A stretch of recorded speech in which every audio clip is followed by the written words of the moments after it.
Welcome to Kenton Teaches. Enjoy the video. In this video, I will show you how to make a sturdy frame bed. First, let's gather our essential tools. You'll need a miter saw for precise cuts, a reliable drill, and a measuring tape.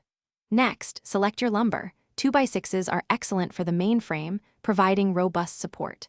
Finally, ensure you have all necessary hardware, including plenty of 3-inch wood screws and strong L brackets for secure connections. Getting organized now saves time later. Now, let's assemble the main bed frame. Begin by cutting your 4 main frame pieces to the correct dimensions for your mattress size. For example, a full-size bed typically requires 2 long pieces around 75 inches and 2 short pieces around 54 inches. Carefully join the long and short sides, ensuring they form perfect 90-degree angles. Secure these joints firmly using several 3-inch wood screws. Then reinforce each corner with sturdy L brackets for maximum strength.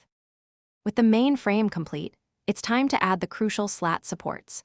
Measure and cut several 2x4s to fit snugly across the width of your frame. For a full-size bed, you might need around 14 to 16 slats. Space these slats evenly, typically leaving about 2 to 3 inches between each one for optimal mattress ventilation and support. Secure each slat to the frame using 2-inch wood screws at both ends, ensuring a firm and stable base. Finally, let's add the finishing touches to your new bed frame. Begin by thoroughly sanding all surfaces smooth. This prevents splinters and prepares the wood for a beautiful finish. Next, apply your chosen wood stain or paint to match your room's aesthetic. Consider a clear coat for added durability.